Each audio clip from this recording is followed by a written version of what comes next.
आगे बढ़ते हैं। तत्समक फलन।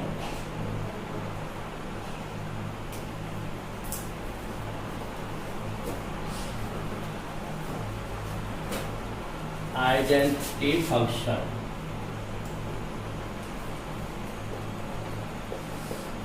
तो तत्समक फलन क्या होता है? तत्समक फलन उस फलन को कहते हैं जिसके अंतर्गत प्रांत के प्रत्येक अवयव का प्रतिबिंब स्वयं के ही बराबर होता है। किसी x का प्रतिबिंब उसी x के बराबर आएगा, तो इस प्रकार का फलन तत्समक फलन कहलाता है। तत्समक फलन को कैसे रिप्रेजेंट करते हैं?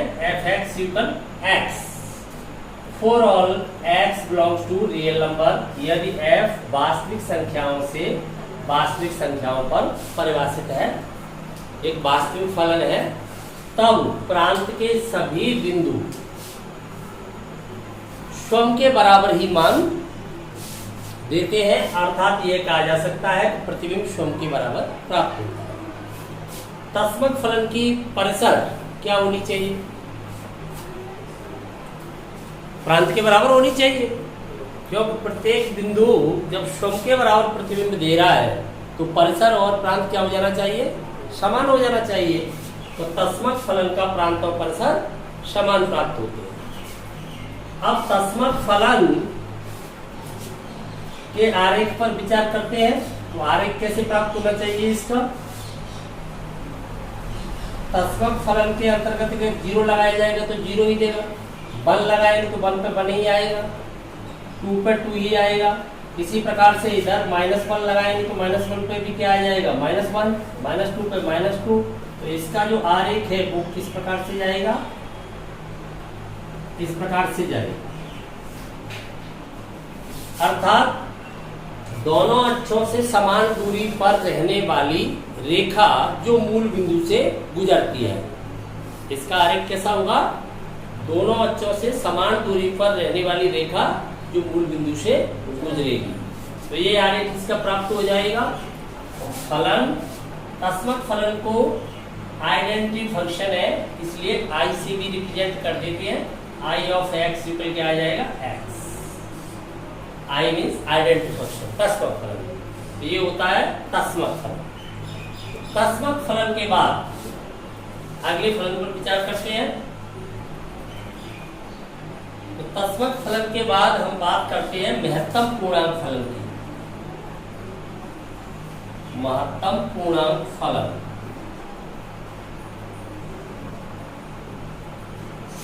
Greatest integer function. ये क्या होता है? Greatest integer function.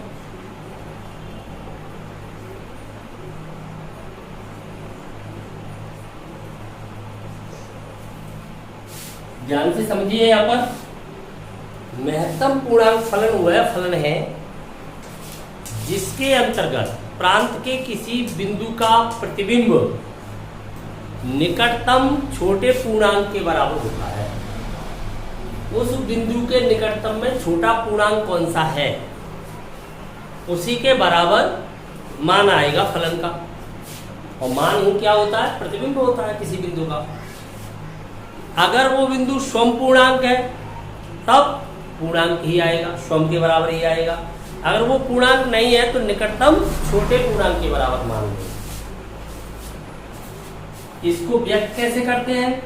Function of x equal इस प्रकार से व्यक्त करते हैं बड़े बॉक्स में। ए इसका सिंबल है। फंक्शन ऑफ x इक्वल बड़े बॉक्स में x लिख के इसे व्यक्त करते हैं। ये महत्तम पूर्णांक फलन को व्यक्त करता है। फलन रियल से रियल परिभाषित है, चाहे वास्तविक फलन है, चाहे वो किसी उपसमुच्चय से परिभाषित है।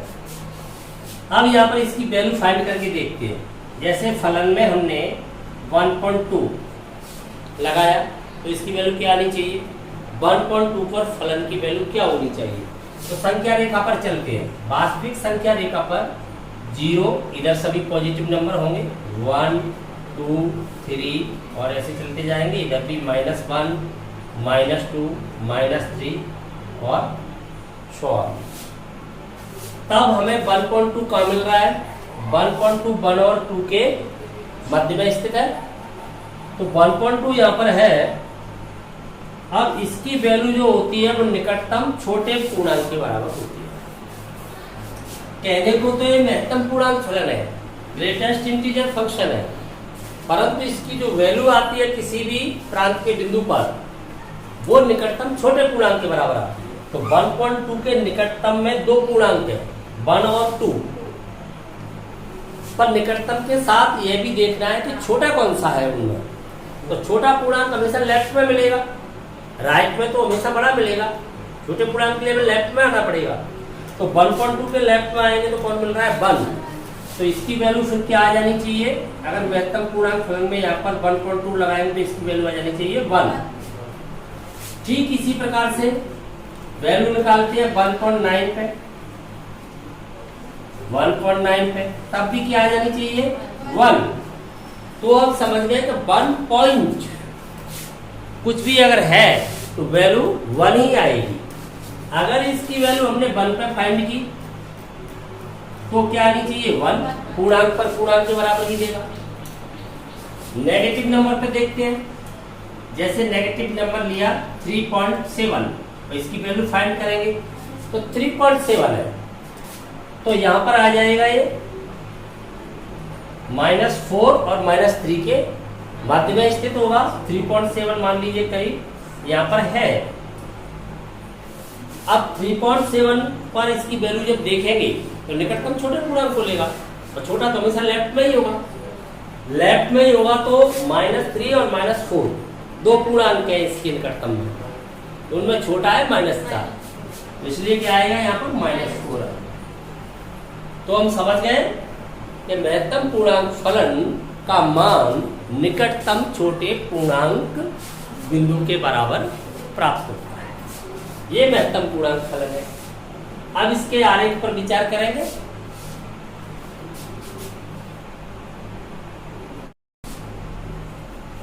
तो महत्तम पूर्णांक फलन के आरेख पर विचार करते हैं। इसका आरेख 0 पर वैल्यू क्या है इसकी 0, तो मूल बिंदु पर यहां आ जाएगा, 0 पर 0 है। अब 0 के बाद 0.1, 0.2, 0.3, 0.9 इस प्रकार से हम x अक्ष पर बढ़ते जाएंगे, परंतु वैल्यू 0 ही रहेगी। फलन का मान 0 ही प्राप्त होगा। तो x का मान तो बदलता रहेगा पर y का मान स्थिर बना रहेगा, 0 ही बना रहेगा। कब तक बना रहेगा, जब तक हम 1 से कम है, तब तक 0 से तो अधिक है परंतु 1 से कम है। अर्थात ये कहा जा सकता है कि क्लोज इंटरवल 0, ओपन इंटरवल 1, इस इंटरवल में है हम, जिसमें 0 तो सबमिट है, 0 पर भी वैल्यू 0 है, 1 से छोटे हैं, 1 के बराबर नहीं है, तब तक हमें वैल्यू 0 ही मिलती रहेगी। तो इस प्रकार से चलता रहेगा ये। लेकिन जैसे ही हम 1 पर आएंगे तो 1 पर वैल्यू इसकी क्या हो जाएगी, 1 हो जाएगी सीधी। तो वक्र सीधा उठ जाएगा बाई अक्ष पे ऊपर की ओर 1 पे पहुंच जाएगा, तो यहां पर पहुंच जाएगा इसका वक्र, यहां पहुंच जाएगा। तो अर्थात यहां पर 1 नहीं मिलेगा, ये 1 नहीं होगा। यहां पर हम देख रहे हैं 0 होगा, इसमें यहां नहीं होगा। 1 कहां पहुंच जाएगा, 1 पर वैल्यू यहां पहुंच जाएगी। फिर 1 के बाद 1 को सबमिट करते हुए हम 2 से छोटे रहेंगे, 2 से कम रहेंगे, तब तक इसका मान हमें 1 ही प्राप्त होता रहेगा। लेकिन जैसे ही हम 2 पर आएंगे तो 2 यहां नहीं होगा, कहां पहुंच जाएगा, 2 पर वैल्यू इसकी 2 हो जाएगी, यहां आ जाएगी, आरेख उठ जाएगा 2 पर। फलन का मान ही तो y है, तो y कहां पहुंच जाएगा, 2 पर पहुंच जाएगा। तो 2 पर पहुंच जाएगा, फिर हम 2 से ऊपर जाएंगे 2 को सबमिट करते हुए, परंतु 3 से कम रहेंगे, तो 2 और 3 के मध्य इसका मान यही चलेगा। तो यहाँ 3 नहीं होगा, 3 पे आते ही कहां पहुंच जाएगा वक्र, यहाँ पर पहुंच जाएगा, और यहाँ से इस प्रकार चलेगा, फिर 4 पे जाके इसी प्रकार से चलता रहेगा। इधर देखते हैं माइनस में हम 0 से जैसे ही नीचे आएंगे, जीरो से नीचे आएंगे तो सीधे कहाँ पहुंच जाएंगे, -1 पर, लेफ्ट वाले इंटीजर पे पहुंच जाएंगे। तो -1 प्राप्त हो जाएगा। कब प्राप्त हो जाएगा, जब हम जीरो से कम हो जाएंगे, जीरो नहीं होंगे परंतु जीरो से नीचे चलेंगे, जीरो को सबमिट नहीं करेंगे। सबमिट तो हम लेफ्ट वाला इंटीजर कर रहे हैं, सबमिट करेंगे इसके अंदर -1, इसमें चलेंगे इस इंटरवल में, तब ये क्या देगा, -1 देगा। तो जैसे ही जीरो से नीचे आएंगे तो वक्र कहाँ पे आ जाएगा, -1 पे आ जाएगा जीरो से नीचे, तो वक्र यहाँ पर आ जाएगा, यहाँ पर। लेकिन यहाँ पर जीरो से नीचे आते ही ये सबमिट नहीं होगा और इस प्रकार से चलने लगे -1 तक। -1 उसमें सबमिट है, फिर यहाँ पर आ जाएगा, ये सबमिट नहीं होगा और इस प्रकार से। तो आप देख पा रहे हैं इसका जो आरेख है वो टूट टूट कर मिल रहा है हमें और स्टेप बाय स्टेप प्राप्त हो रहा है। तो इसको हम स्टेप फंक्शन भी कहते हैं, क्योंकि इसका जो आरेख है वो हमें कैसे मिलता है, स्टेप बाय स्टेप। तो इसे हम पग फलन भी कहते हैं, स्टेप फंक्शन भी कहते हैं। इसका जो आरेख है वो सीढ़ी नुमा प्राप्त होता है, एक सीढ़ी के बाद दूसरी सीढ़ी, तीसरी सीढ़ी, इस प्रकार से सीढ़ी नुमा प्राप्त होता है। तो इसलिए हम इसे पग फलन भी कहते हैं। अब यहाँ ध्यान देने वाली बात यह है कि इसका आरेख इस प्रकार से सीढ़ी नुमा प्राप्त हुआ है, परंतु इसमें जो दाईं ओर कसरा है वो बिंदु सबमिट नहीं है। कौन सा सबमिट है, बाईं ओर वाला, दाईं ओर वाला पूर्णांक है वो सबमिट नहीं है, बाईं ओर वाला सबमिट है। क्यों सबमिट है बाईं ओर वाला, क्योंकि इसका मान है वो निकटतम छोटे पूर्णांक को प्राप्त करता है और छोटा पूर्णांक कहाँ मिलता है, लेफ्ट में। इसलिए लेफ्ट वाला पूर्णांक तो इसमें सबमिट है आरेख में, परंतु राइट वाला कहाँ चला जाता है, दूसरे में चला जाता है। कन्फर्म, बिल्कुल क्लियर हो गया, समझ में आ गया। इसको हम फ्लोर फंक्शन के नाम से भी जानते हैं, फ्लोर फंक्शन। फ्लोर फंक्शन क्यों कहते हैं इसको, फ्लोर का मतलब तो समझते हो, फर्श। हाँ, तो फ्लोर फंक्शन इसलिए कहते हैं क्योंकि यहाँ पर एक्स अक्ष जो है आपका क्षैतिज में, तो अगर इनको सीढ़ी नुमा ग्राफ हम देख रहे हैं आरेख को, तो सीढ़ी कहाँ पर है, इसकी फ्लोर पर, फ्लोर पर है, इसलिए हम इसको फ्लोर फंक्शन के नाम से भी जानते हैं। क्लियर हो गई ये बात, ठीक है। महत्तम पूर्णांक फलन के बाद समझते हैं न्यूनतम पूर्णांक फलन अथवा निम्नतम पूर्णांक फलन, smallest integer function. Smallest integer function क्या है, अभी हमने देखा है कि जो महत्तम पूर्णांक फलन है उसकी वैल्यू निकटतम छोटे पूर्णांक के बराबर होती है, लेफ्ट वाले इंटीजर के युगल होती है। तो इसकी वैल्यू क्या हो जानी चाहिए, निकटतम बड़े पूर्णांक के बराबर हो जानी चाहिए। जबकि इनका नाम देखे तो विरोधाभास सा लगता है, क्योंकि उसका नाम महत्तम है और वैल्यू आती है छोटे पूर्णांक के बराबर, और इसको कह रहे हैं न्यूनतम और वैल्यू आ रही है बड़े पूर्णांक के बराबर। तो बड़ा पूर्णांक कहाँ मिलता है, दाईं ओर। तो इसको कैसे व्यक्त करते हैं, इसका सिंबल क्या होता है, फंक्शन ऑफ एक्स इक्वल, इसका सिंबल ये होता है। अर्थात जो बड़ा वाला बॉक्स था अभी आपने देखा तो नीचे भी मुड़ रहा था, ऊपर भी मुड़ रहा था, लेकिन यहाँ पर क्या कर दिया गया है, नीचे नहीं मुड़ा गया उसे, केवल ऊपर मुड़ा हुआ है। इस प्रकार से है।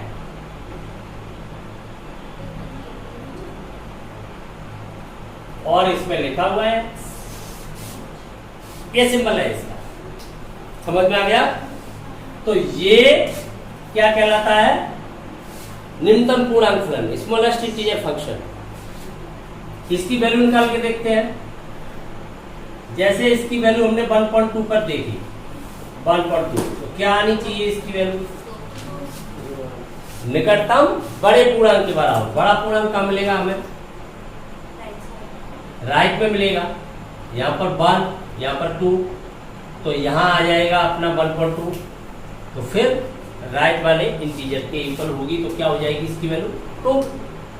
ठीक इसी प्रकार से इसकी वैल्यू हम देखते हैं 1.9 पे, तो क्या आ जाएगी, तब भी 2।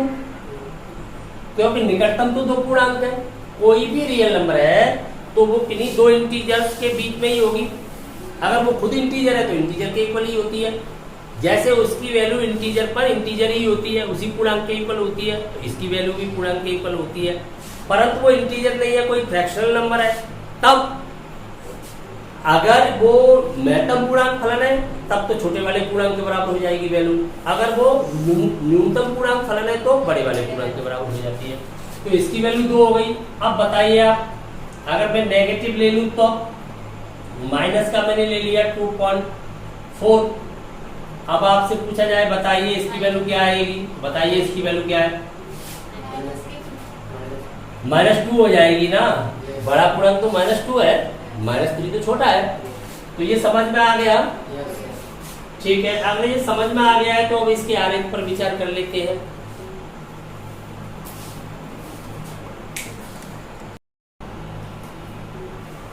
तो इसका आरेख कैसे प्राप्त होना चाहिए,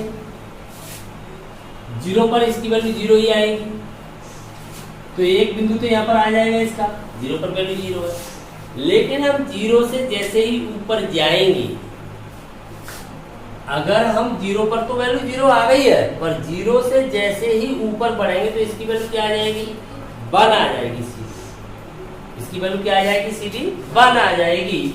तो ये कहा जा सकता है कि आप 0 से गए ऊपर और 1 तक 1 को सबमिट कर लिया आपने, तो इसी इंटरवल में इसकी वैल्यू क्या आएगी, 1 आएगी।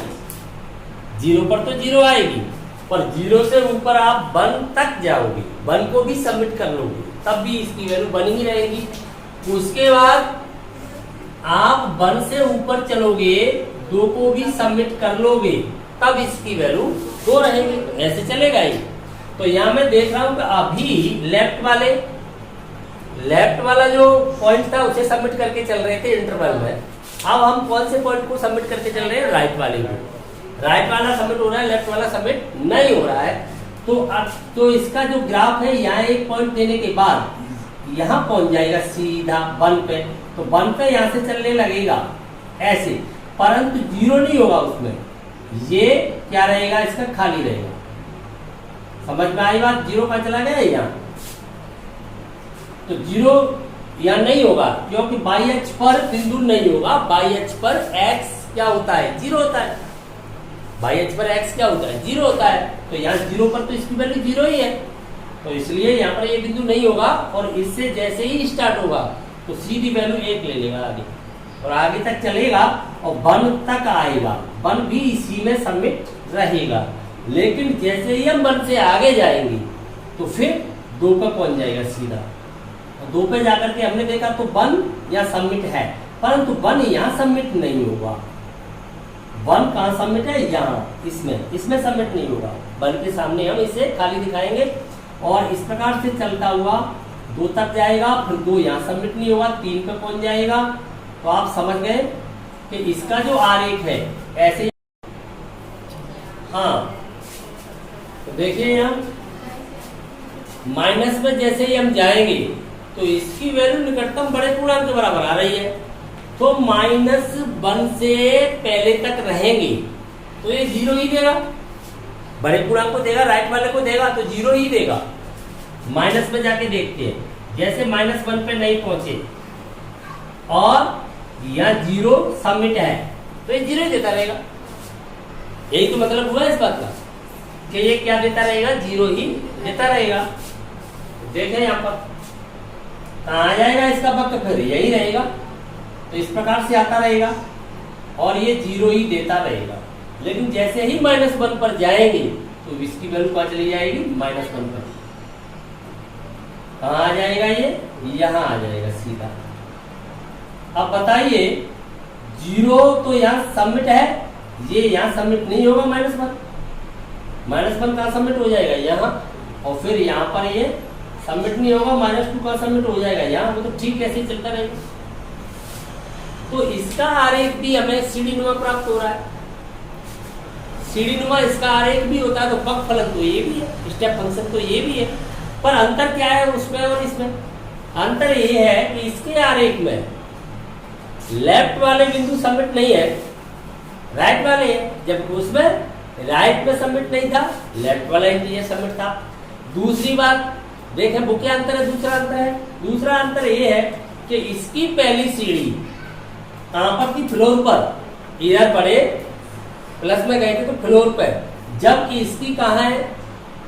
रूफ, सीलिंग में। कहां है? सीलिंग में। सीलिंग क्या होता है? सीलिंग किसे कहते हैं? छत शब्द सुना है? छत। तो छत के दो भाग हैं, एक नीचे वाला जिसपे आपका पंखा लगा होता है, फैन लगा होता है, और एक ऊपर वाला, दो होते हैं। तो जो नीचे वाला जहां फैन लगाते हैं, फैन को हम सीलिंग फैन कहते हैं या रूफ फैन कहते हैं?